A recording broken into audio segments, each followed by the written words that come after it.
Well, today I'm in Aberglasney Gardens. You see in front of me is the mansion. At one time all of this was completely derelict and it lay like that for many years until the 1990s, when it was rescued and money was donated by a charity to restore it. The pillars on the portico were once stolen, but then by a miracle they were found in an auction house in London and recovered and put back in their rightful place. In front of me is the yew tunnel. These yew trees are hundreds of years old and they've been carefully trained to make a magical tunnel. Unfortunately you're not allowed to walk through, but they're pretty amazing to look at.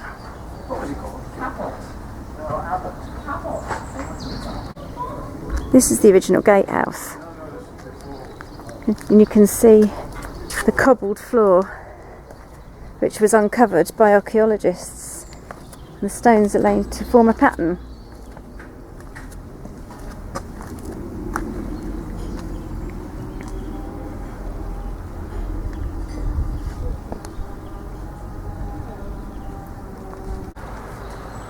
This is the outside of the yew tunnel. At one time these were cut right hard back to regenerate them when the garden was first restored. You can see the patterned paving here. We're now inside the cloister garden. Nobody really knows what the real purpose of this was. These big planters contain citrus trees later on in the summer. You can walk around on this level, or you can go up the steps and walk along the top of the walls, which is really nice.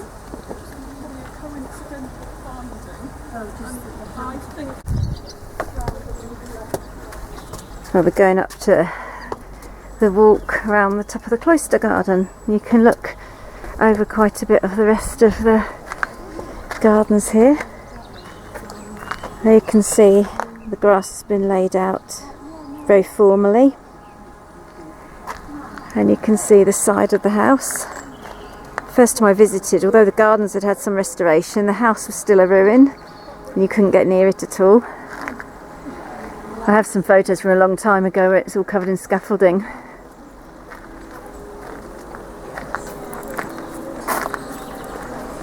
I'll try and put some history of the place in the description underneath.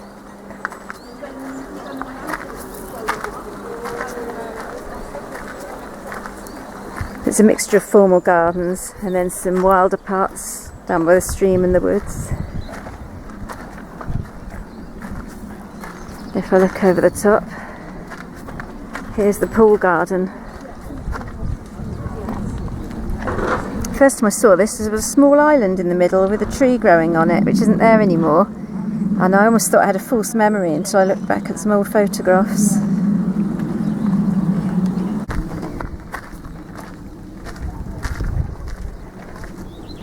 I love this sort of lovely old tree at the end.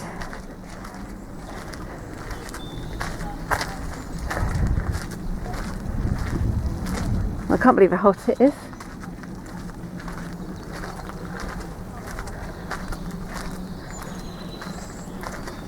And I stupidly left my hat at home. I put it in my bag and then I took it out because I thought it wasn't going to be hot. Nice old yew tree, that's nice in the shade. I had to stop on the way and buy sun cream. And here's a beautiful formal garden with the clipped yews. And it's very effective looking down on it. And a seasonal planting which looks like it's mainly alliums at the moment. Sadly we've missed the tulips. I don't know what this plant is coming up above the wall. It looks to me like it might be a kiwi vine, but I'm not positive until I get down the bottom. The herbaceous borders are looking pretty lush.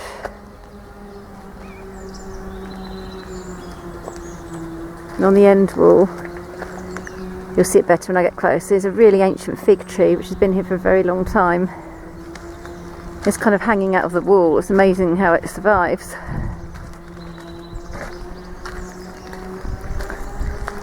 It's cordoned off at the moment. You can see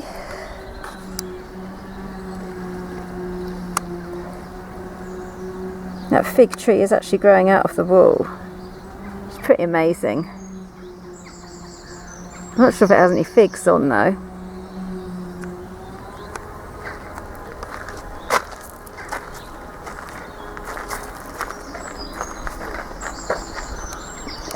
This is the nympharium. It's quite unique because this is a part of the house that wasn't restored and it's still a controlled ruin.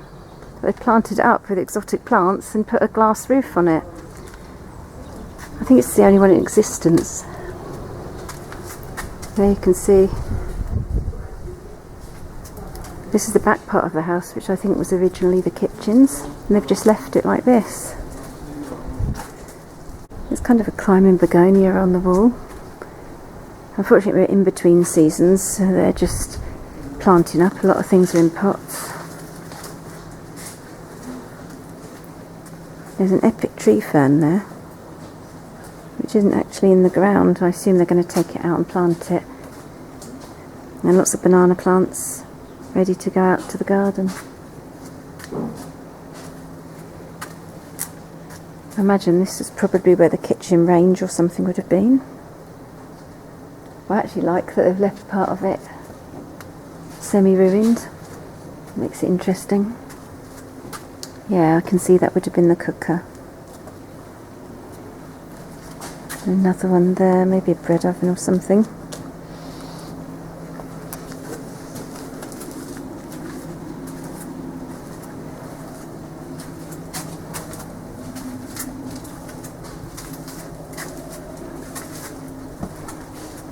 I think it's pretty cool.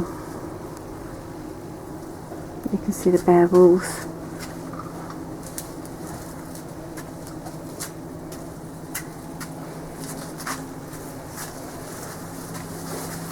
Very old wood lintel.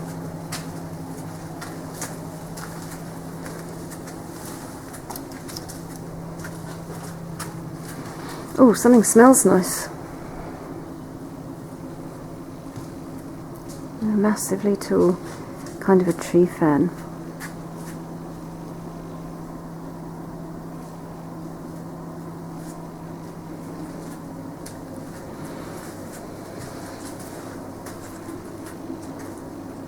What is that smell? Really nice.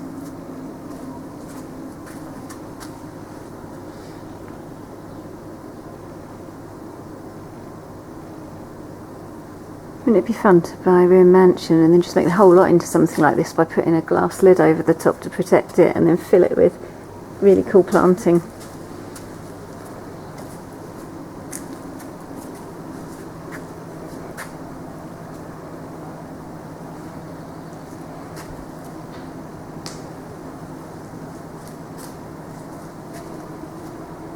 That door leads through to the main part of the house.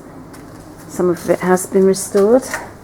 There's an upstairs which I've never been in, but downstairs is usually used for craft fairs and as an art gallery.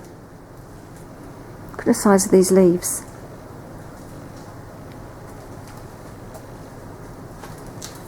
One of the upstairs rooms is said to be haunted because there are a group of maidservants and they were all found dead one morning. They think it might either have been carbon monoxide poisoning from a blocked flue, or it could have been poisoning from lead in the paint that was used on the walls, but nobody's really sure.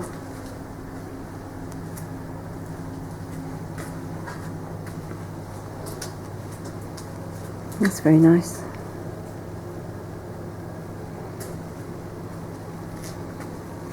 I didn't find what the nice smell was. I like the way they've got the vines climbing up over the walls there.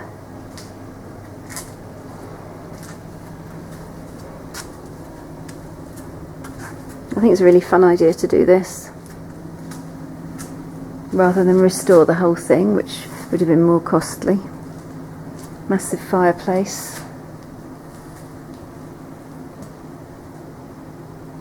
The size of these bananas. They live in here all year round. They've been here for a very long time. I think this is the 25th year that the gardens have been open. Let's go back outside.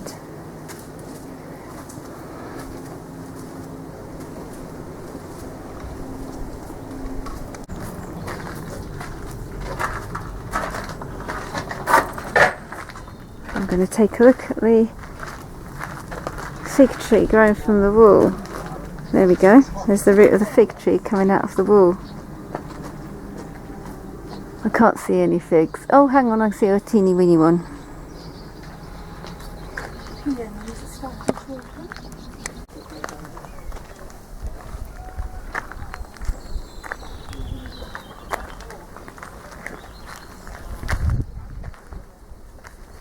We're now in the formal garden with the alliums that we saw from up on the top. There's some peonies. Not sure what the other plant is. I think these are just coming up as thalictrums, but they're not flowering yet. Foxgloves.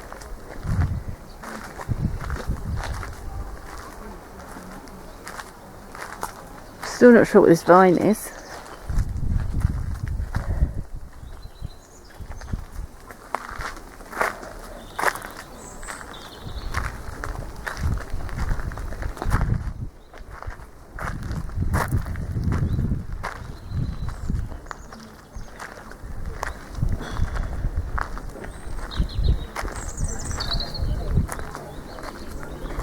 It's quite busy here because it's such a nice day. What a lovely iris.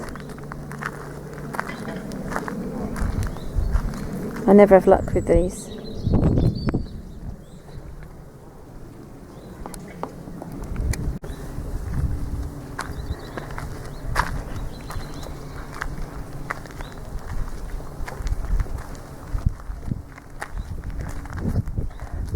Camasias are just about coming to an end.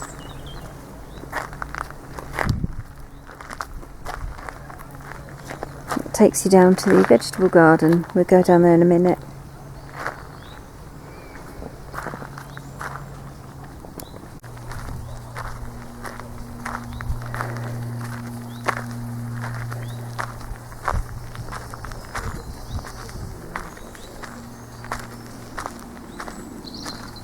It's nice to visit at different times of year so you can see different flowers. Shame we missed the tulips because Colin's brother came recently and the tulip display was fantastic, but we left it a bit too late. I'm going to walk down this little alleyway. Annoyingly, it says no entry. You used to be able to walk around here. Maybe the walls are unsafe or something at the moment. Nice hosta without any slug damage. Oh, it's lovely and cool.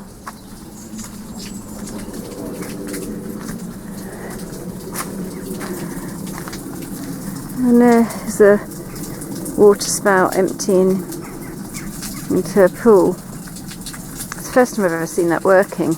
It used to be just kind of dried up. Usually you can get round to there. I'm trying to remember the name of the things with those big round leaves with purple underside. Might be Ligularia, but I'm not positive. I've walked back round and joined Colin, who's sat on the bench.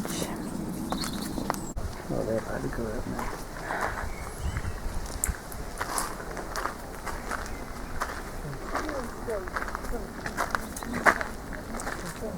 Rhododendrons are still out, luckily.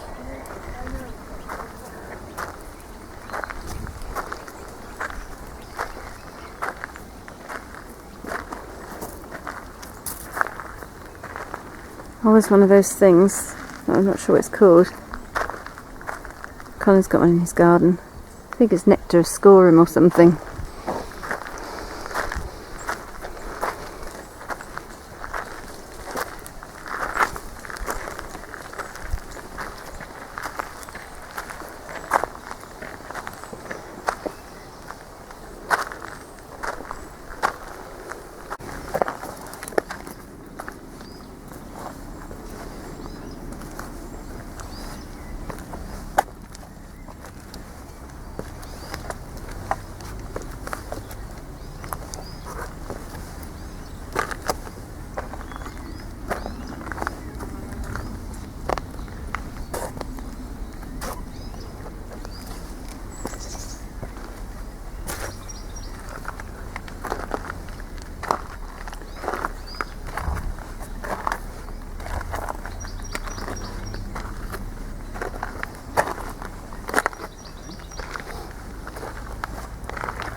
These are the old kennels.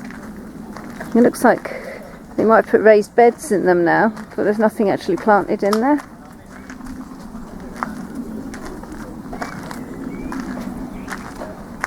I'm wondering what they're going to use them for. Oh, there's one nasturtium. It would kind of make sense to maybe grow veg in here so the birds couldn't get it. I'm sure one of these was open at one time.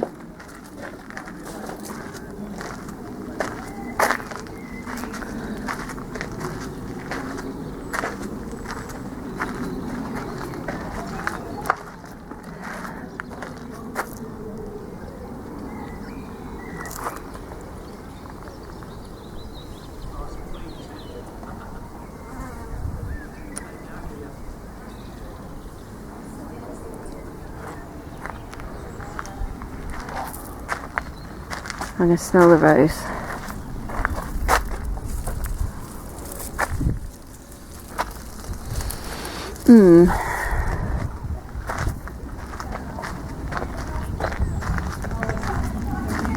Brunnera.